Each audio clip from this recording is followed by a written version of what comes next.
ਆਖਿਰ USA ਦੇ ਸਾਰੇ ਦਰਸ਼ਕਾਂ ਦਾ ਮੈਂ ਤੇਜਪਾਲ ਸਿੰਘ ਇਸ ਪ੍ਰੋਗਰਾਮ ਖਬਰ ਜੰਕਸ਼ਨ ਦੇ ਵਿੱਚ ਸਵਾਗਤ ਕਰਦਾ। ਸਾਡਾ ਇਹ ਜਿਹੜਾ ਪ੍ਰੋਗਰਾਮ ਹੈਗਾ, ਜਿਵੇਂ ਕਿ ਗੱਲ ਤੋਂ ਹੀ ਲੱਗਦਾ, ਇਹਦੇ ਨਾਮ ਤੋਂ ਹੀ ਪਤਾ ਲੱਗਦਾ ਕਿ ਖਬਰ ਜੰਕਸ਼ਨ। ਜੰਕਸ਼ਨ ਇੱਕ ਇਹੋ ਜਿਹੀ ਥਾਂ ਆ ਜਿੱਥੋਂ ਆਪਾਂ ਕਿਸੇ ਪਾਸੇ ਵੀ ਜਾ ਸਕਦੇ ਹਾਂ, ਪਰ ਉਹਦਾ ਜਿਹੜਾ ਰਸਤਾ ਹੁੰਦਾ ਉਹ ਇੱਕੋ ਹੀ ਹੁੰਦਾ, ਜਿਹੜਾ ਸਹੀ ਰਸਤਾ ਹੁੰਦਾ ਹੈ। ਤੇ ਉਹ ਸਹੀ ਰਸਤਾ ਦਿਖਾਉਣ ਲਈ ਅੱਜ ਸਾਡੇ ਨਾਲ ਸਾਡੇ ਸਟੂਡੀਓ 'ਚ ਬੈਠੇ ਨੇ ਸਰਦਾਰ ਨਰਿੰਦਰ ਸਿੰਘ ਸੱਤੀ ਜੀ, ਜਿਹੜੇ ਕਿ ਪਿਛਲੇ ਤਕਰੀਬਨ 3 ਦਹਾਕਿਆਂ ਤੋਂ ਅਲੱਗ-ਅਲੱਗ ਨਿਊਜ਼ ਚੈਨਲ, ਅਲੱਗ-ਅਲੱਗ ਮੀਡੀਆ ਹਾਊਸਿਸ ਔਰ ਅਲੱਗ-ਅਲੱਗ ਅਖਬਾਰਾਂ ਦੇ ਨਾਲ ਜੁੜੇ ਹੋਏ ਆ। ਉਹਨਾਂ ਦੇ ਨਿਊਜ਼ ਡੈਸਕ ਦੇ ਉੱਤੇ ਕੰਮ ਕਰਦੇ ਰਹੇ ਆ।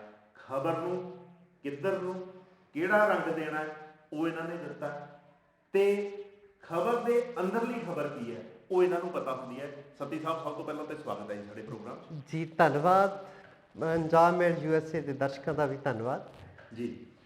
ਸੱਤੀ ਸਾਹਿਬ, ਅੱਜ ਆਪਾਂ ਜਿਹੜੀ ਗੱਲ ਸ਼ੁਰੂ ਕਰਨੀ ਆ ਉਹ ਸਭ ਤੋਂ ਪਹਿਲਾਂ ਇਹ ਕਰਨੀ ਆ ਵੀ ਕੱਲ ਜਿਹੜਾ ਇੱਕ ਮੰਦਭਾਗੀ ਘਟਨਾ ਵਾਪਰੀ ਹੈ ਭਾਰਤ ਦੇ ਵਿੱਚ। ਸਾਡੇ ਜਿਹੜੇ 13ਵੇਂ ਰਾਸ਼ਟਰਪਤੀ, ਸਾਡੇ ਜਿਹੜੇ ਕਿ ਆਪਾਂ ਜਾਣਦੇ ਹਾਂ ਵੀ ਪ੍ਰਣਬ ਮੁਖਰਜੀ ਜੀ, ਉਹਨਾਂ ਦੇ ਇੰਤਕਾਲ ਹੋ ਗਿਆ ਜੀ। ਤੇ ਜਦੋਂ ਆਪਾਂ ਉਹਨਾਂ ਨੂੰ ਦੇਖਦੇ ਹਾਂ ਕਿ ਉਹ ਇੱਕ ਇਹੋ ਜਿਹੀ ਸ਼ਖਸੀਅਤ ਦੇ ਮਾਲਕ ਸੀਗੇ ਜਿਹੜੇ ਪਾਰਟੀ ਲੀਹਾਂ ਤੋਂ ਉੱਪਰ ਉੱਠ ਕੇ ਕੰਮ ਕਰਦੇ ਸੀ, ਜਿਨ੍ਹਾਂ ਨੇ ਤਕਰੀਬਨ ਆਪਣੇ ਕੰਮ ਨਾਲ ਮਤਲਬ ਰੱਖਿਆ। ਉਹਨਾਂ ਨੇ ਇਹ ਨਹੀਂ ਰੱਖਿਆ ਵੀ ਆਹ ਘੜਾ ਮੇਰਾ ਹੈ, ਉਹ ਘੜਾ ਮੇਰਾ ਜੀ। ਤੁਸੀਂ ਇਹਦੇ ਬਾਰੇ ਕੀ ਸੋਚਦੇ? ਦੇਖੋ, ਭਾਰਤ ਦੇ 13ਵੇਂ ਰਾਸ਼ਟਰਪਤੀ ਵਜੋਂ ਜਿਹੜਾ ਉਹਨਾਂ ਦਾ ਸਮਾਂ ਆ, ਕਾਰਜਕਾਲ ਆ ਜੀ, ਉਹ ਹਮੇਸ਼ਾ ਯਾਦ ਰੱਖਿਆ ਜਾਏਗਾ ਜੀ। ਔਰ ਉਹਨਾਂ ਨੂੰ ਜਿਹੜਾ ਸਭ ਤੋਂ ਉੱਚ ਨਾਗਰਿਕ ਸਨਮਾਨ ਆ, ਭਾਰਤ ਰਤਨ ਦੇ ਨਾਲ ਨਵਾਜਿਆ ਗਿਆ। ਔਰ ਉਹ ਕਈ ਵਾਰ ਇਸ ਤਰ੍ਹਾਂ ਹੁੰਦਾ ਵੀ ਇਨਾਮ ਸਨਮਾਨ ਦਿੱਤੇ ਜਾਂਦੇ ਆ ਸਰਕਾਰਾਂ ਵੱਲੋਂ, ਪਰ ਉਹ ਸ਼ਖਸੀਅਤ ਨਾਲ ਮੇਲ ਨਹੀਂ ਖਾਂਦੇ ਹੁੰਦੇ। ਕਈ ਵਾਰ ਜਿਵੇਂ ਆਪਾਂ ਕਹਿ ਦਿੰਦੇ ਹਾਂ ਵੀ ਕਈ ਵਾਰੀ ਸਿਫਾਰਸ਼ਾਂ ਨਾਲ ਹੀ ਇਨਾਮ ਸਨਮਾਨ ਮਿਲਦੇ ਨੇ। ਕਈ ਵਾਰ ਬਾਵੇਲਾ ਖੜਾ ਹੋਇਆ, ਪਰ ਜੇ ਉਹਨਾਂ ਨੂੰ ਭਾਰਤ ਰਤਨ ਪੁਰਸਕਾਰ ਨਾਲ ਸਨਮਾਨਿਆ ਗਿਆ, ਸਭ ਤੋਂ ਸਰਵਉੱਚ ਸਨਮਾਨ ਨਾਲ, ਦੇ ਨਾਲ, ਤਾਂ ਇਹਦਾ ਕੋਈ ਮਤਲਬ ਹੈ। ਔਰ ਉਹਨਾਂ ਦੀ ਸ਼ਖਸੀਅਤ ਜਿਹੜੀ ਆ ਇਹੋ ਜਿਹੇ ਮਾਨਾਂ ਸਨਮਾਨਾਂ ਤੋਂ ਕਿਤੇ ਜ਼ਿਆਦਾ ਉੱਚ ਦਮਾਲੜੀ ਸ਼ਖਸੀਅਤ ਦੇ ਮਾਲਕ ਸੀਗੇ। ਔਰ ਭਾਰਤ ਦੇ ਰਾਸ਼ਟਰਪਤੀ ਵਜੋਂ ਔਰ ਭਾਰਤ ਦੇ ਫਾਈਨਾਂਸ ਮਿਨਿਸਟਰ ਵਜੋਂ, ਵਣਜ ਮੰਤਰੀ ਵੱਲੋਂ ਜਿਹੜੀ ਉਹਨਾਂ ਦੀ ਜਿਹੜਾ ਕਾਰਜਕਾਲ ਆ ਉਹਨੂੰ ਹਮੇਸ਼ਾ ਯਾਦ ਰੱਖਿਆ ਜਾਏਗਾ। ਜਿਵੇਂ ਤੁਸੀਂ ਕਿਹਾ, ਪਾਰਟੀ ਲੀਹਾਂ, ਭਾਵੇਂ ਉਹ ਕਾਂਗਰਸ ਦੇ ਵਿੱਚ ਸਰਗਰਮ ਸੀਗੇ ਔਰ ਇੱਕ ਤਰ੍ਹਾਂ ਨਾਲ ਜਿੱਥੇ 25 ਵਰ੍ਹੇ ਕਮਿਊਨਿਸਟਾਂ ਦਾ ਰਾਜ ਰਿਹਾ ਉਸ ਸੂਬੇ ਨਾਲ ਸੰਬੰਧ ਰੱਖਦੇ ਸੀ, ਪਰ ਲੋਕ ਉਹਨਾਂ ਨੂੰ ਪਾਰਟੀ ਲੀਹਾਂ ਤੋਂ ਉੱਤੇ ਉੱਠ ਕੇ ਪਿਆਰ ਕਰਦੇ ਸੀ, ਪਾਰਟੀ ਲੀਹਾਂ ਤੋਂ ਉੱਪਰ ਜਾ ਕੇ ਉਹਨਾਂ ਦਾ ਸਨਮਾਨ ਕਰਦੇ ਸੀ, ਸਤਿਕਾਰ ਕਰਦੇ ਸੀਗੇ। ਫਿਰ ਉਹ ਖੁਦ ਇੱਕ ਬਹੁਤ ਜਿਹੜੇ ਇਕੋਨੋਮਿਸਟ ਸੀਗੇ ਔਰ ਆਰਥਿਕਤਾ ਨੂੰ, ਦੇਸ਼ ਦੀ ਨੂੰ, ਉਹਨਾਂ ਦੇ ਕਾਰਜਕਾਲ ਦੌਰਾਨ ਜਦੋਂ ਉਹ ਵਣਜ ਮੰਤਰੀ ਰਹੇ ਆ, ਮਾਫ ਕਰਨਾ, ਫਾਈਨਾਂਸ ਮਿਨਿਸਟਰ ਕਹਿ ਲਓ ਜਾਂ ਖਜ਼ਾਨਾ ਮੰਤਰੀ, ਉਦੋਂ ਦੇਸ਼ ਜਿਹੜਾ ਆ ਉਹ GDP ਗਰੋਥ ਵੀ ਉਹਨਾਂ ਦੇ ਵੇਲਿਆਂ 'ਚ ਵਧਿਆ। ਔਰ ਕੁੱਲ ਮਿਲਾ ਕੇ ਜਿਹੜੇ ਬਾਕੀ ਦੇਸ਼ਾਂ ਦੇ ਨਾਲ ਕੋਈ ਇੰਪੋਰਟ ਐਕਸਪੋਰਟ ਆ ਜਾਂ ਬਿਜ਼ਨਸ ਆ, ਉਹ ਪ੍ਰਮੋਟ ਹੀ ਹੋਇਆ ਦੇਸ਼ ਦੇ ਵਿੱਚ। ਤੇ ਇਹੋ ਜਿਹੀ ਸ਼ਖਸੀਅਤ ਦਾ ਤੁਰ ਜਾਣਾ ਨਿਰਸੰਦੇਹ ਦੁਖਦਾਈ ਹੈ। ਔਰ ਉਹਨਾਂ ਦਾ ਅੰਤਿਮ ਸੰਸਕਾਰ ਵੀ ਅੱਜ ਬਾਅਦ ਦੁਪਹਿਰ ਕਰ ਦਿੱਤਾ ਗਿਆ। ਬਹੁਤ ਵੱਡਾ ਘਾਟਾ ਆਇਆ ਦੇਸ਼ ਲਈ। ਔਰ ਪ੍ਰਧਾਨ ਮੰਤਰੀ ਹੁਣੀ ਵੀ ਟਵੀਟ ਕੀਤਾ ਵੀ ਮੈਨੂੰ ਸਦਾ ਉਹਨਾਂ ਦਾ ਆਸ਼ੀਰਵਾਦ ਰਿਹਾ। ਇਸ ਤਰ੍ਹਾਂ ਜਿਹੜੇ ਰਾਮਨਾਥ ਕੋਵਿੰਦ ਹੋਰੀਆਂ ਰਾਸ਼ਟਰਪਤੀ, ਉਹਨਾਂ ਨੇ ਵੀ ਉਹਨਾਂ ਦੀ ਮੌਤ 'ਤੇ ਡੂੰਘੇ ਗਮ ਦਾ ਇਜ਼ਹਾਰ ਕੀਤਾ ਜਿਹਨੂੰ ਆਪਾਂ ਚਿਰਾਂ ਤੱਕ ਯਾਦ ਜੀ। ਹੁਣ ਪੰਜਾਬ ਦੇ ਵਿੱਚ ਇੱਕ ਮਸਲਾ ਬੜਾ ਉੱਭਰਿਆ ਹੋਇਆ ਪਿਛਲੇ ਦਿਨਾਂ ਦੇ ਵਿੱਚ, ਆਪਾਂ ਨੂੰ ਅਖਬਾਰਾਂ 'ਚ ਪੜ੍ਹਨ ਨੂੰ ਕਾਫੀ ਮਿਲਿਆ ਜੀ, ਵੀ ਪੰਜਾਬ ਦੇ ਜਿਹੜੇ ਸਾਬਕਾ DGP ਸੀਗੇ ਜੀ, ਹੈਗੇ ਆ ਸੁਮੇਧ ਸਿੰਘ ਸੈਣੀ ਜੀ, ਉਹਨਾਂ ਦਾ ਇੱਕ ਕੇਸ ਜਿਹੜਾ ਆ, ਹਾਲਾਂਕਿ ਬਹੁਤ ਸਾਰੇ ਕੇਸ ਕਹਿੰਦੇ ਉਹਨਾਂ ਦੇ ਉੱਤੇ ਨੇ ਜੀ, ਪਰ ਉਹਦੇ ਵਿੱਚੋਂ ਇੱਕ ਕੇਸ ਜਿਹੜਾ ਆ ਉਹ ਅੱਜ ਕੱਲ੍ਹ ਬੜਾ ਚਰਚਾ ਦੇ ਵਿੱਚ ਹੈ, ਜਿਹੜਾ ਉਹਨਾਂ ਨੇ ਕਿਸੇ IAS ਆਫੀਸਰ ਦੇ ਬੇਟੇ ਦਾ ਕੋਈ ਖੁਰਦ-ਬੁਰਦ ਕੀਤੀ ਲਾਸ਼ ਔਰ ਉਹਨੂੰ ਪਾਤਾ ਜੀ। ਉਹ ਦੱਸੋ ਸਾਨੂੰ ਥੋੜਾ ਜਿਹਾ ਵੀ ਉਹ ਕੀ ਕੇਸ ਆ ਤੇ ਉਹ ਕਿਸ ਮੋੜ ਤੇ ਆ ਇਸ ਵੇਲੇ ਤੇ ਕਿੱਧਰ ਨੂੰ ਜਾ ਰਿਹਾ? ਦੇਖੋ, ਅੱਜ ਤੋਂ 29-30 ਵਰ੍ਹੇ ਪਹਿਲਾਂ ਅੱਤਵਾਦ ਦੇ ਦੌਰ ਦੇ ਵਿੱਚ, ਹਾਲਾਂਕਿ ਉਦੋਂ ਅੱਤਵਾਦ ਜਿਹੜਾ ਆ ਮੁੱਕਣ ਦੇ ਕੰਢੇ ਸੀਗਾ, 90 ਤੋਂ ਬਾਅਦ ਦੀ ਗੱਲ ਹੈ, 91-92 ਦੇ ਆਸ-ਪਾਸ ਕਿਤੇ, ਸਿਟਕੋ ਦੇ ਵਿੱਚ ਇੱਕ ਜੂਨੀਅਰ ਇੰਜੀਨੀਅਰ ਸੀ ਪੰਜਾਬ ਦਾ, ਪਰ ਉਹ ਉੱਥੇ ਮੋਹਾਲੀ ਵਸੇ ਹੋਏ ਸੀ।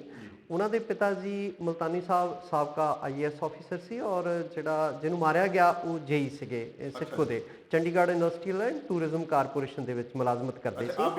ਹਾਂਜੀ, ਉੱਥੇ ਕਿਉਂਕਿ ਇਹਨਾਂ ਤੇ ਜਿਹੜਾ ਆ ਨੌਜਵਾਨਾਂ ਨੂੰ ਮਾਰਨ ਦੇ ਦੋਸ਼ ਲੱਗਦੇ ਰਹੇ ਹੈ, ਤੇ ਅੱਤਵਾਦ ਦੇ ਵੇਲੇ ਮੁੜ ਕੇ ਇਹ ਚੰਡੀਗੜ੍ਹ ਦੇ ਉਸ ਵੇਲੇ SSP ਸੀਗੇ, ਇਹਨਾਂ ਤੇ ਇੱਕ ਅੱਤਵਾਦੀ ਹਮਲਾ ਹੋਇਆ ਜਿਹਦੇ ਵਿੱਚ ਇਹ ਜ਼ਖਮੀ ਹੋਏ ਆ, 2 ਮਾਰੇ ਗਏ ਇਹਨਾਂ ਦੇ ਜਵਾਨ ਜਿਹੜੇ ਗਾਰਡ ਸੀਗੇ। ਉਸ ਸਿਲਸਿਲੇ 'ਚ ਇਹਨਾਂ ਨੇ ਉਹਨਾਂ ਦਾ ਜਿਹੜਾ ਮੁਲਤਾਨੀ ਸਾਬਕਾ IAS ਦਾ ਬੇਟਾ ਚੁੱਕਿਆ ਔਰ ਉਹਨੂੰ ਕਿਹਾ ਜਾਂਦਾ ਵੀ ਥਾਣੇ 'ਚ ਉੱਤੇ ਇੰਨਾ ਤਸ਼ੱਦਦ ਹੋਇਆ ਵੀ ਉਹਦੀ ਉੱਥੇ ਹੀ ਡੈਥ ਹੋ ਗਈ। ਮੁੜ ਕੇ ਉਹਨੂੰ ਭਗੌੜਾ ਕਰਾਰ ਦੇ ਦਿੱਤਾ ਗਿਆ ਔਰ ਇੰਨੇ ਵਰੇ ਇਹ ਕੇਸ ਰੁਲ ਖੁਲ ਕੇ ਖਤਮ ਹੋ ਗਿਆ। ਠੀਕ ਹੈ, ਕਿਸੇ ਨੇ ਨਹੀਂ ਪੁੱਛਿਆ।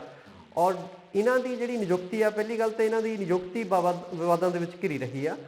ਕਈ ਮਤਲਬ ਜਿਹੜੇ ਸੀਨੀਅਰ ਆ ਉਹਨਾਂ ਨੂੰ ਅੱਖੋਂ ਪਰੋਖੇ ਕਰਕੇ ਬਾਦਲ ਸਰਕਾਰ ਤੇ ਇਹੋ ਜਿਹੇ ਦੋਸ਼ ਲੱਗਦੇ ਰਹੇ ਆ ਵੀ ਤੁਸੀਂ ਇੱਕ ਜਿਹੜਾ ਕਾਤਲ ਆ ਉਹਨੂੰ DGP ਬਣਾਤਾ, ਪਰ ਉਹਦੇ ਬਾਵਜੂਦ ਉਹ ਗੱਦੀ ਤੇ ਡਟੇ ਰਹੇ ਆਪਣੇ।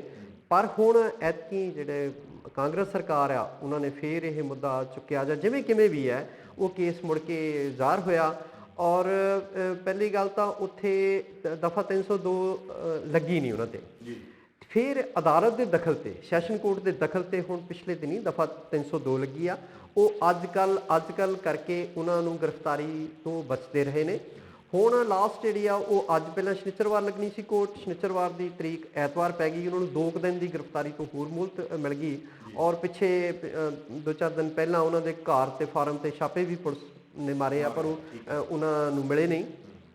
ਹੁਣ ਅੱਜ ਅਦਾਲਤ ਨੇ ਉਹਨਾਂ ਦੀ ਜਿਹੜੀ ਪੇਸ਼ਗੀ ਜ਼ਮਾਨਤ ਆ ਉਹ ਰੱਦ ਕਰ ਦਿੱਤੀ ਆ ਤੇ ਇਹ ਹੁਣ ਦੇਖਣ ਵਾਲੀ ਗੱਲ ਆ ਵੀ ਆਇਆ ਉਹ ਉਹਨਾਂ ਦੀ ਆਉਣ ਦੇ ਦਿਨਾਂ 'ਚ ਗ੍ਰਿਫਤਾਰੀ ਲਈ ਤਾਂ ਇੱਕ ਤਰ੍ਹਾਂ ਰਾਹ ਪੱਧਰਾ ਹੋ ਗਿਆ, ਹੁੰਦੀ ਆ ਜਾਂ ਨਹੀਂ ਹੁੰਦੀ। ਦੇਖੋ ਆਪਾਂ ਇਹਦੇ ਬਾਰੇ ਥੋੜ੍ਹੀ ਜਿਹੀ ਹੋਰ ਮੈਂ ਗੱਲ ਕਰਨੀ ਚਾਹੁੰਦਾ ਵੀ ਜਦੋਂ ਇਸ ਤਰ੍ਹਾਂ ਦੀਆਂ ਕੋਈ ਲਹਿਰਾਂ ਚੱਲਦੀਆਂ ਆ ਸਰਕਾਰਾਂ ਦੇ ਖਿਲਾਫ ਜਾਂ ਕੋਈ ਵੱਖਵਾਦੀ ਲਹਿਰ ਚੱਲਦੀ ਆ, ਕੁਛ ਹੋਰ ਕਿਸਮ ਦੀ ਲਹਿਰਾਂ ਚੱਲਦੀਆਂ ਤੇ ਆਮ ਤੌਰ ਤੇ ਸਰਕਾਰਾਂ ਪੁਲਿਸ ਅਫਸਰਾਂ ਨੂੰ ਹੱਥ ਠੋਕੇ ਵਜੋਂ ਵਰਤਦੀਆਂ। ਮੁੜ ਕੇ ਉਹਨਾਂ ਅਫਸਰਾਂ ਨੂੰ ਭੁਗਤਣੀਆਂ ਪੈਂਦੀਆਂ। ਸਰਕਾਰਾਂ ਆਉਂਦੀਆਂ ਜਾਂਦੀਆਂ ਰਹਿੰਦੀਆਂ। ਅਫਸਰਸ਼ਾਹੀ ਨੂੰ ਕੰਮ ਤਾਂ ਕਾਨੂੰਨ ਅਨੁਸਾਰ ਕਰਨਾ ਚਾਹੀਦਾ, ਪਰ ਆਮ ਤੌਰ ਤੇ ਦੇਖਣ 'ਚ ਆਉਂਦਾ ਵੀ ਵੇਲੇ ਦੀ ਸਰਕਾਰ ਦੇ ਹੱਥ ਠੋਕੇ ਬਣ ਕੇ ਅਫਸਰ ਰਹਿ ਜਾਂਦੇ ਨੇ। ਔਰ ਅੱਤਵਾਦ ਵੇਲੇ ਵੀ ਇਸ ਤਰ੍ਹਾਂ ਹੀ ਹੋਇਆ। ਅਜੀਤ ਸਿੰਘ ਸੰਧੂ ਵਰਗਿਆਂ ਨੂੰ ਖੁਦਕੁਸ਼ੀ ਕਰਨੀ ਪੈਂਦੀ, ਲਾਲੜੂ ਲਾਗੇ ਜਾ ਕੇ ਗੱਡੀ ਤੇ ਹਿੱਟ ਸਿਰ ਦੇਣਾ ਪੈਂਦਾ। ਔਰ ਫਿਰ ਤੁਸੀਂ ਦੇਖੋ ਵੀ ਚਾਹੇ ਉਹ DGP ਬਣ ਕੇ ਰਿਟਾਇਰ ਹੋਏ JP ਬਿਰਦੀ, ਅਖੀਰ ਤੱਕ ਸ਼ਹੀਦ ਭਗਤ ਸਿੰਘ ਦੇ ਭਾਣਜੇ ਨੂੰ ਜਿਹੜਾ ਮਤਲਬ ਪੁਲਿਸ ਮੁਕਾਬਲੇ 'ਚ ਮਾਰਿਆ ਜਾਂਦਾ, ਉਸ ਕੇਸ ਦਾ ਉਹ ਸੈਸ਼ਨ ਕੋਰਟ ਹੁਸ਼ਿਆਰਪੁਰ ਸਾਹਮਣਾ ਕਰਦੇ ਰਹੇ, ਅੰਤ ਸਜ਼ਾ ਵੀ ਹੋਈ। ਠੀਕ ਹੈ, ਇਸੇ ਤਰ੍ਹਾਂ ਹੋਰ ਬਹੁਤ ਸਾਰੀ ਅਫਸਰ, ਗੋਬਿੰਦ ਰਾਮ ਲਾ ਲਓ। ਗੋਬਿੰਦ ਰਾਮ ਉਹਨਾਂ ਦਾ ਇੱਕੋ ਇੱਕ ਪੁੱਤ ਸੀ, ਅੱਤਵਾਦ ਵੇਲੇ ਉਹ ਮਾਰ ਦਿੱਤਾ ਗਿਆ ਵੀ ਉਦੋਂ ਨਵੇਂ ਮੋਟਰਸਾਈਕਲ ਚੱਲੇ ਸੀ, ਉਹ ਗਨਮੈਨਾਂ ਨੂੰ ਝਕਾਨੀ ਦੇ ਕੇ DAV ਕਾਲਜ ਜਾ ਰਹੇ ਸੀ, ਉੱਥੇ ਫਾਟਕ ਦੇ ਉੱਤੇ ਜਲੰਧਰ ਉਹਨਾਂ ਨੂੰ ਮਾਰ ਦਿੱਤਾ ਗਿਆ। ਅੱਜ ਭਾਵੇਂ ਉਹਨਾਂ ਦੀ ਬੇਟੀ PCS ਨੋਮੀਨੇਟ ਹੋ ਕੇ IAS ਬਣ ਜਾਂਦੀ, ਪਰ ਇੱਕ ਤਰ੍ਹਾਂ ਜਿਹੜਾ ਵੇਲ ਵਾਧਾ ਉਹ ਤਾਂ ਰੁਕ ਗਿਆ। ਔਰ ਉਹਨਾਂ ਦੀ ਵੀ ਦੁਖਦਾਈ ਮੌਤ ਹੋਈ। ਲਾਸ਼ ਦੇ ਚੀਥੜੇ ਉੜੇ PAP ਦੇ ਵਿੱਚ, ਅੱਤਵਾਦੀਆਂ ਨੇ ਬੰਬ ਖੜਕੂਆਂ ਨੇ ਰੱਖਿਆ ਤੇ ਉਹ ਉਸ ਵੇਲੇ ਕੂਲਰ ਹੀ ਫਟ ਗਿਆ ਔਰ ਉਹ ਅੰਦਰ ਬੈਠੇ ਸੀ ਤਾਂ ਕਿਸ ਤਰ੍ਹਾਂ ਉਹਨਾਂ ਦੀ ਮੌਤ ਹੋਈ ਆ। ਮੇਰਾ ਕਹਿਣ ਦਾ ਭਾਵ ਆ ਵੀ ਅਫਸਰਸ਼ਾਹੀ ਨੂੰ ਸਰਕਾਰਾਂ ਦੇ ਹੱਥ ਠੋਕੇ ਨਹੀਂ ਬਣਨਾ ਚਾਹੀਦਾ। ਇਸ ਤਰ੍ਹਾਂ ਦੇ ਵੀ ਅਫਸਰ ਆ ਜਿਨ੍ਹਾਂ ਦੇ ਲੋਕ ਗੋਗੇ ਗਾਉਂਦੇ ਆ। IAS ਅਫਸਰ ਕਈ ਲੈ ਲਓ, ਕ੍ਰਿਸ਼ਨ ਕੁਮਾਰ ਜੀ ਨੇ ਡਾਇਰੈਕਟਰ ਜਨਰਲ ਸਕੂਲ ਰਹੇ ਆ, DC ਰਹੇ ਨੇ, ਜਲੰਧਰ ਦੇ ਥੋੜਾ ਸਮਾਂ ਇੱਥੇ ਕਮਿਸ਼ਨਰ ਵੀ ਰਹੇ ਆ। ਜਿਹੜੇ ਕੰਮ ਕਰ ਗਏ ਉਹ ਲੋਕ ਯਾਦ ਕਰਦੇ ਆ, ਹਨਾ। ਅੱਛਾ, ਇਹਦੇ ਸੱਤੀ ਸਾਹਿਬ ਤੁਸੀਂ ਗੱਲ ਕੀਤੀ ਜਦੋਂ 302 ਜਿਹੜੀ ਦਫਾ ਆ ਜੀ, ਉਹ ਇਹਨਾਂ ਤੇ ਲੱਗ ਨਹੀਂ ਸੀ ਰਹੀ ਜੀ, ਉਹਦਾ ਕੀ ਕਾਰਨ ਹੋ ਸਕਦਾ? ਉਹ ਇੱਕ ਇਹੋ ਜਿਹੀ ਲੌਬੀ ਸੀ ਕੋਈ ਜਿਹੜੀ ਇਹਨਾਂ ਨੂੰ ਬਚਾਉਣਾ ਚਾਹੁੰਦੀ ਸੀ, ਉਹ ਕੁਝ ਆਪਣੇ ਭੇਦ ਜ਼ਾਹਰ ਹੋਣ ਤੋਂ ਇਹਨਾਂ ਨੂੰ ਬਚਾ ਰਹੇ ਸੀ, ਕੀ ਕਾਰਨ? ਦੇਖੋ, ਜਿੱਦਾਂ ਹਰ ਨਹੀਂ ਧੜੇਬੰਦੀ ਆ, ਚਾਹੇ ਉਹ ਸਰਕਾਰੀ ਦਫ਼ਤਰ ਹੋਣ, ਗੈਰ ਸਰਕਾਰੀ ਸੰਸਥਾਵਾਂ ਹੋਣ, ਕਿਤੇ ਨਾ ਕਿਤੇ ਦਫ਼ਤਰਾਂ 'ਚ ਧੜੇਬੰਦੀ। ਪੰਜਾਬ ਪੁਲਿਸ 'ਚ ਵੀ ਅਫਸਰਸ਼ਾਹੀ ਦੇ ਵਿੱਚ ਧੜੇਬੰਦੀ ਆ।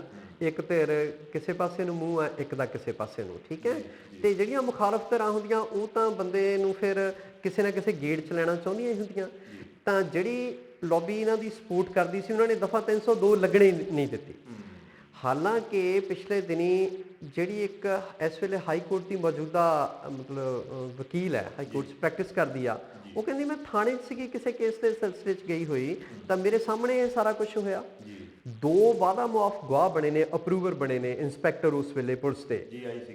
ਠੀਕ ਹੈ ਜੀ, ਉਸ ਤੋਂ ਬਾਅਦ ਉਹਦੇ ਬਾਵਜੂਦ ਨਹੀਂ ਲੱਗੀ ਜਿਹੜੀ ਦਫਾ 302 ਆ।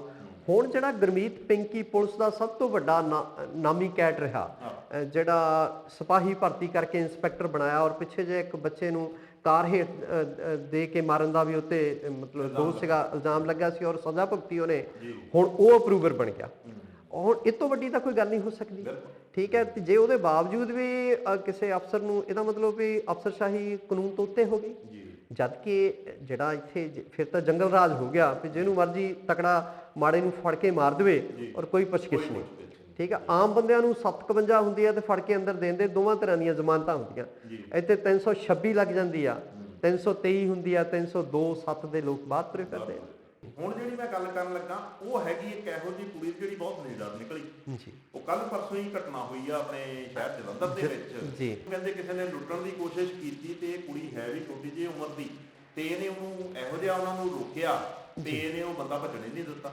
ਦੇਖੋ ਇਹ ਨਾ ਕਿਤੇ ਬੱਚਾ 15 ਸਾਲ ਦੀ ਬੱਚੀ ਆ ਔਰ ਸਰੀਰਕ ਪੱਖੋਂ ਵੀ ਐ ਨਹੀਂ ਵੀ ਬਹੁਤ ਤਕੜੀ ਆ, ਕਈ ਬੱਚੇ ਬੜੇ ਹੁੰਦੜ ਹੇਲ ਜਿਹੇ ਹੁੰਦੇ ਆ, ਪਤਲੀ ਜੀ ਹਲਕੇ ਜਿਹੇ ਉਮਰ ਦੀ, ਤੇ ਉਹ ਬੜੇ ਬੱਚੀ ਜਿਹੀ ਹੈ, 15 ਸਾਲ ਦੀ ਕੀ ਉਮਰ ਹੁੰਦੀ ਆ। ਤੇ ਉਹ ਆਪਣੇ ਬਾਪ ਨੂੰ ਫੋਨ ਕਰ ਰਹੀ ਸੀ, ਟਿਊਸ਼ਨ ਪੜ੍ਹਨ ਜਾਂਦੀ ਜਾਂਦੀ, ਔਰ 2 ਮੋਟਰਸਾਈਕਲ ਸਵਾਰ ਉਹਨੂੰ ਪਏ ਨੇ। ਔਰ ਉਸ ਤੋਂ ਬਾਅਦ ਕੀ ਹੋਇਆ ਪਈ, ਉਹ ਜਦੋਂ ਖੋਂਦਾ ਮੋਟਰਸਾਈਕਲ ਦਾ ਪਿੱਛੇ ਬੈਠਾ ਜਿਹੜਾ ਪਿਲੀਅਨ ਰਾਈਡਰ, ਤੇ ਉਹਨੂੰ ਪਿੱਛੋਂ ਜਾ ਕੇ ਜੱਫਾ ਮਾਰਦੀ ਆ। ਇਹਨਾਂ ਨੂੰ ਉਹ ਰੌਲਾ ਪਾਉਂਦੀ ਆ, ਰੇਜ਼ਰ ਅਲਾਰਮ, ਤੇ ਲੋਕ ਇਕੱਠੇ ਹੋ ਜਾਂਦੇ ਆ। ਇੱਕ ਕੋਈ ਨੀਲੇ ਜਿਹੇ ਜਿਵੇਂ ਵੀਡੀਓ 'ਚ ਆਪਾਂ ਦੇਖਦੇ ਆ ਕੱਪੜਿਆਂ ਵਾਲਾ ਬੰਦਾ ਵੀ ਹੈ ਨਾ, ਔਰ ਉਹ ਮੌਕੇ ਤੇ ਫੜਿਆ ਜਾਂਦਾ, ਇੱਕ ਦੂਸਰਾ ਦੌੜ ਜਾਂਦਾ। ਕਿਹਾ ਜਾਂਦਾ ਜਿਹੜਾ ਫੜਿਆ ਗਿਆ ਉਹ ਕਈ ਕੇਸਾਂ 'ਚ ਮਬਲੂਸ ਆ ਔਰ ਜੇਲ੍ਹ 'ਚੋਂ ਜ਼ਮਾਨਤ ਤੇ ਆਇਆ ਹੋਇਆ ਸੀ, ਉਹਦੇ ਤੇ 5-7 ਕੇਸ ਹੋਰ ਚੱਲਣ ਡਏ ਆ, ਠੀਕ ਹੈ। ਔਰ ਸ਼ਹਿਰ ਦੇ ਇਲਾਕਿਆਂ ਦੇ ਉਹ ਬੰਦੇ ਹੈਗੇ ਆ। ਇਹ ਥਾਣਾ ਨੰਬਰ 2 ਜਿਹੜੀ 2 ਨੰਬਰ ਡਿਵੀਜ਼ਨ ਆ ਜਲੰਧਰ ਦੀ, ਉੱਥੋਂ ਦਾ ਵਾਕਿਆ। ਔਰ ਉਹ ਬੱਚੀ ਦੇ ਗੁੱਟ ਤੇ ਤੇਜ਼ਧਾਰ ਹਥਿਆਰ ਨਾਲ, ਦਾਤਰ ਜਾਂ ਕਿਸੇ ਹੋਰ ਚੀਜ਼ ਨਾਲ ਹਮਲਾ ਕਰਦਾ। ਅੱਜ ਫੋਟੋਆਂ ਦੇਖੀਆਂ, ਕਾਫੀ ਖੁੱਲਾ ਹੋਇਆ ਗੁੱਟ ਹੈ, ਸਿਰਫ ਉਹਦਾ ਜਿਹੜਾ ਹੱਥ ਹੈ ਉਹ ਲੱਥਣੋਂ ਰਹਿ ਗਿਆ। ਪਰ ਉਸ ਬੱਚੀ ਦੀ ਬਹਾਦਰੀ ਦੇ ਸਦਕੇ ਆ ਸਾਡੇ ਸ਼ਹਿਰ 'ਚ ਹੀ ਇੱਥੇ ਪਿੱਛੇ ਜਿਹੇ, ਮੈਂ ਨਾਂ ਨਹੀਂ ਲਵਾਂਗਾ, ਕਿਸੇ MLA ਦੀ ਮਾਤਾ ਨੂੰ ਲੁੱਟ ਲਿਆ ਜਾਂਦਾ, ਘਰ ਦੇ ਲਾਗੇ ਰਿਕਸ਼ੇ ਤੋਂ ਉਤਰਦੀ ਨੂੰ ਸ਼ਾਪਿੰਗ ਕਰਕੇ ਆਉਂਦੀ ਆ। ਇੱਥੇ ਹੋਟਲ ਦੇ ਵਿੱਚ ਅੰਮ੍ਰਿਤਸਰ ਇੱਕ ਪੁਲਿਸ ਦਾ ਸੀਨੀਅਰ ਆਫੀਸਰ SP ਰੈਂਕ ਦਾ ਆਪਣੇ ਬੱਚਿਆਂ ਨਾਲ ਰੋਟੀ ਪਾਣੀ ਛਕਣ ਜਾਂਦਾ, ਤੇ ਉਹਨੂੰ ਸਾਹਮਣੇ ਬੈਠਾ ਇੱਕ ਗੈਂਗਸਟਰ ਜਿਹੜਾ ਉਹ ਗੋਲੀ ਮਾਰ ਦਿੰਦਾ।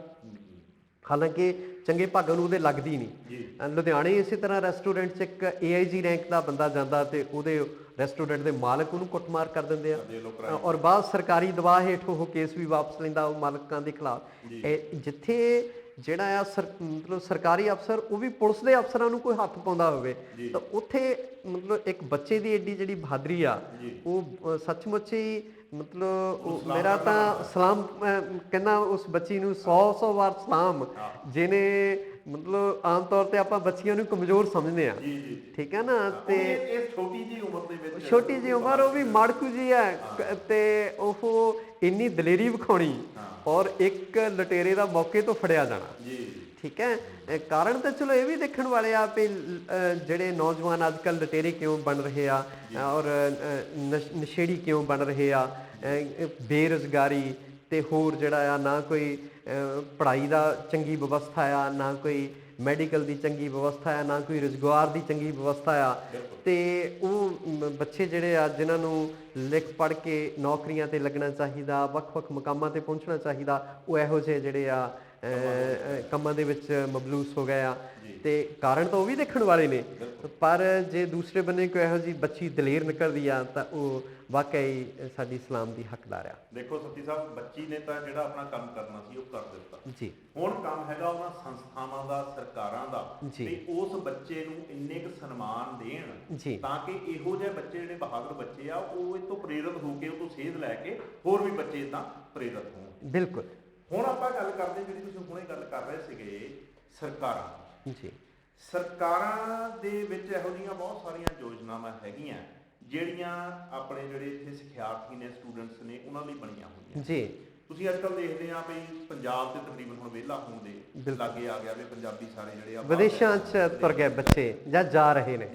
ਹਾਂਜੀ। ਪਰ ਜਿਹੜੇ ਇੱਥੇ ਰਹਿ ਗਏ ਆ ਉਹਨਾਂ ਨੂੰ ਜਿਹੜੇ ਵਜ਼ੀਫੇ ਮਿਲਦੇ ਆ ਪਿੱਛੇ ਸੁਣਨ 'ਚ ਆਇਆ ਵੀ ਉਹ ਵਜ਼ੀਫਿਆਂ ਦੇ ਵਿੱਚ ਹੀ ਏਡਾ ਵੱਡਾ ਘਪਲਾ ਹੋ ਗਿਆ ਤੇ ਉਹ ਵਜ਼ੀਫੇ ਜਿਹੜੇ ਲੋਕ ਆਪਣੇ ਸਟੂਡੈਂਟ ਸੀਗੇ ਉਹਨਾਂ ਤੱਕ ਨਾ ਪਹੁੰਚ ਕੇ ਪਤਾ ਨਹੀਂ ਕਿਹਦੀ ਜੇਬ 'ਚ ਜਾ ਪਏ ਹੋਣੇ ਆ। ਤੇ ਉਹਦੇ ਬਾਰੇ ਤੁਸੀਂ ਥੋੜ੍ਹਾ ਜਿਹਾ ਦੱਸੋ ਵੀ ਉਹ ਕੀ ਸਾਰਾ ਮਾਮਲਾ ਜੀ। ਉਹ ਇਉਂ ਆ ਵੀ ਦੇਖੋ, ਜਿਹੜਾ ਨਾ ਇੱਕ ਸਕਾਲਰਸ਼ਿਪ ਬੱਚਿਆਂ ਨੂੰ ਜਿਹੜਾ ਗਰੀਬ ਵਿਦਿਆਰਥੀਆਂ ਨੂੰ ਮਿਲਦਾ, ਉਹਦੇ 'ਚ 62-63 ਕਰੋੜ ਦਾ ਘਪਲਾ ਹੋਇਆ ਔਰ ਉਹ 3-4 ਅਜਿਹੀਆਂ ਸੰਸਥਾਵਾਂ ਨੂੰ, ਮਤਲਬ ਵਿਦਿਅਕ ਸੰਸਥਾਵਾਂ ਨੂੰ ਹੀ ਦੇ ਦਿੱਤਾ ਗਿਆ ਸਾਰਾ। ਜਿਹੜੇ ਉਸ ਮਹਿਕਮੇ ਦੇ ਇੰਚਾਰਜ ਮੰਤਰੀ ਨੇ ਸਾਧੂ ਸਿੰਘ ਧਰਮਸੋਤ, ਉਹ ਕਹਿੰਦੇ ਆ ਵੀ ਜਿਹੜੇ ਕਿਰਪਾ ਸ਼ੰਕਰ ਸਰੋਜ IAS ਨੇ ਉਸ ਮਹਿਕਮੇ ਦੇ ਸਕੱਤਰ, ਤੇ ਮੇਰਾ ਜਾਣੀ ਕਿ ਉਹਨਾਂ ਨਾਲ ਵੀ ਉਹ ਕਿਸੇ ਦੀ ਤਰੱਕੀ ਚਾਹੁੰਦੇ ਸੀ ਜਾਂ ਕਿਸੇ ਦੀ ਇੱਕ ਤੋਂ ਦੂਜੀ ਥਾਂ ਬਦਲੀ ਚਾਹੁੰਦੇ ਸੀ ਆਪਣੇ ਕਿਸੇ ਚਹੇਤਿਆਂ ਦੀ, ਵੀ ਮੈਂ ਉਹ ਨਹੀਂ ਕੀਤੀ, ਇਸ ਕਰਕੇ ਲਾਗ ਡਾਟ ਅਧੀਨ ਇਹ ਸਾਰਾ ਜਿਹੜਾ ਮਾਜਰਾ ਹੋਇਆ ਹੈਗਾ ਉਹਨਾਂ ਨੂੰ ਕਸੂਰਵਾਰ ਠਹਿਰਾਉਂਦੇ ਆ। ਇੱਥੇ ਵਿਰੋਧੀ ਧਿਰ ਜਿਹੜੀ ਆ, ਅਕਾਲੀ ਆ, ਚਾਹੇ ਉਹ ਭਾਜਪਾ ਆ, ਚਾਹੇ ਉਹ ਆਪ ਵਾਲੇ ਆ, ਉਹ ਸਾਧੂ ਸਿੰਘ ਧਰਮਸੋਤ ਦੇ ਖਿਲਾਫ ਧਰਨੇ ਰੋਸ ਮੁਜ਼ਾਹਰੇ ਹੋ ਰਹੇ ਆ। ਕੋਈ ਉਹਨਾਂ ਦਾ ਘਰ ਘੇਰ ਰਿਹਾ, ਕੋਈ ਆਪਣੇ ਜ਼ਿਲ੍ਹਾ ਪੱਧਰ ਤੇ ਮਤਲਬ ਧਰਨੇ ਦੇ ਰਹੇ ਨੇ DC ਆਫਿਸ ਦੇ ਬਾਹਰ। ਦੇਖੋ ਕੁਝ ਬੱਚੇ ਜਿਹੜੇ ਸਮਰੱਥਿਆ ਔਖੇ ਸੌਖੇ ਹੋ ਕੇ ਮਾਪੇ ਉਹਨਾਂ ਨੂੰ ਵਿਦੇਸ਼ਾਂ 'ਚ ਭੇਜਦੇ ਆ ਪੜ੍ਹਨ, ਜਿਹੜੇ ਇੱਥੇ ਪੜ੍ਹਨਾ ਚਾਹੁੰਦੇ ਆ ਉਹਨਾਂ ਕੋਲ ਸਾਧਨ ਨਹੀਂਗੇ। ਕਾਲਜਸ ਨੂੰ ਕਿਹਾ ਜਾਂਦਾ ਵੀ ਗਰੀਬ ਵਿਦਿਆਰਥੀ ਆ, ਜਿਹੜੇ ਪਛੜੇ ਵਰਗਾਂ ਦੇ ਆ ਜਾਂ ਰਿਜ਼ਰਵੇਸ਼ਨ ਵਾਲੇ ਬੱਚੇ ਆ, ਉਹਨਾਂ ਨੂੰ ਦਾਖਲ ਕਰੋ। ਮੁੜ ਕੇ ਕਾਲਜ ਵੀ ਅੱਜ ਕੱਲ੍ਹ ਔਖੇ ਚੱਲ ਰਹੇ, ਪਹਿਲਾਂ ਤਾਂ ਵਿਦਿਆਰਥੀ ਘੱਟ ਨੇ, ਜੇ ਹੈਗੇ ਆ ਤੇ ਉਹਨਾਂ ਦੇ ਕੋਈ ਮਤਲਬ ਉਹਨਾਂ ਕੋਲ ਪੜ੍ਹਨ ਦੀ ਖਾਤਰ ਉਹਨਾਂ ਘੁਮਾਇਆ, ਠੀਕ ਹੈ, ਤੇ ਉਹ ਕਾਲਜਾਂ ਨੂੰ ਰੀਇੰਬਰਸਮੈਂਟ ਹੋਣੀ ਹੁੰਦੀ ਆ ਤੇ ਤਾਂ ਹੀ ਉਹ ਚੱਲਣਗੇ। ਤੇ ਦੇਖਿਆ ਇਹ ਜਾਂਦਾ ਵੀ ਉਹ ਨਾ ਉਹਨਾਂ ਤੱਕ ਪਹੁੰਚਦਾ, ਨਾ ਉਹ ਕਾਲਜਾਂ ਤੱਕ ਠੀਕ ਢੰਗ ਨਾਲ ਪਹੁੰਚ ਰਿਹਾ। ਦੇਖੋ ਇਹ ਗੱਲ ਡੂੰਘੀ ਛਾਣਬੀਨ ਦੀ ਮੰਗ ਕਰਦੀ ਹੈ ਔਰ ਹੋਣੀ ਵੀ ਚਾਹੀਦੀ ਹੈ। ਜੀ ਸਰਦਾਰ ਨਰਿੰਦਰ ਸਿੰਘ ਸੱਤੀ ਸਾਹਿਬ, ਅੱਜ ਜਿਹੜੀ ਤੁਸੀਂ ਆਖਰੀ ਗੱਲ ਕੀਤੀ ਆ, ਨਾ ਹੈਗਾ ਧਰਮਸੋਤ, ਤੇ ਉਹਨਾਂ ਨੂੰ ਧਰਮ ਦੇ ਹਿਸਾਬ ਨਾਲ ਹੀ ਚੱਲਣਾ ਚਾਹੀਦਾ, ਉਹ ਧਰਮ ਲਈ ਬਣ ਕੇ ਹੀ ਸਾਰਾ ਹਿਸਾਬ ਕਿਤਾਬ ਕੱਢ ਕੇ ਲੋਕਾਂ ਦੇ ਸਾਹਮਣੇ ਰੱਖ ਦੇਣਾ ਚਾਹੀਦਾ। ਸੋ ਅੱਜ ਦਾ ਜਿਹੜਾ ਸਾਡਾ ਖਬਰ ਜੰਕਸ਼ਨ ਹੈ, ਇਹਦੇ ਵਿੱਚ ਸਾਡੀਆਂ ਇੰਨੀਆਂ ਹੀ ਗੱਲਾਂ ਬਾਤਾਂ ਸੀ। ਸਰਦਾਰ ਨਰਿੰਦਰ ਸਿੰਘ ਸੱਤੀ ਦਾ ਬਹੁਤ ਬਹੁਤ ਧੰਨਵਾਦ, ਤੁਸੀਂ ਅੱਜ ਸਾਡੇ ਤੁਹਾਡਾ ਵੀ ਬਹੁਤ ਬਹੁਤ ਧੰਨਵਾਦ, ਤੁਸੀਂ ਮੌਕਾ ਦਿੱਤਾ, ਔਰ ਦਰਸ਼ਕਾਂ ਦਾ ਵੀ ਧੰਨਵਾਦ। ਮਿਹਰਬਾਨੀ।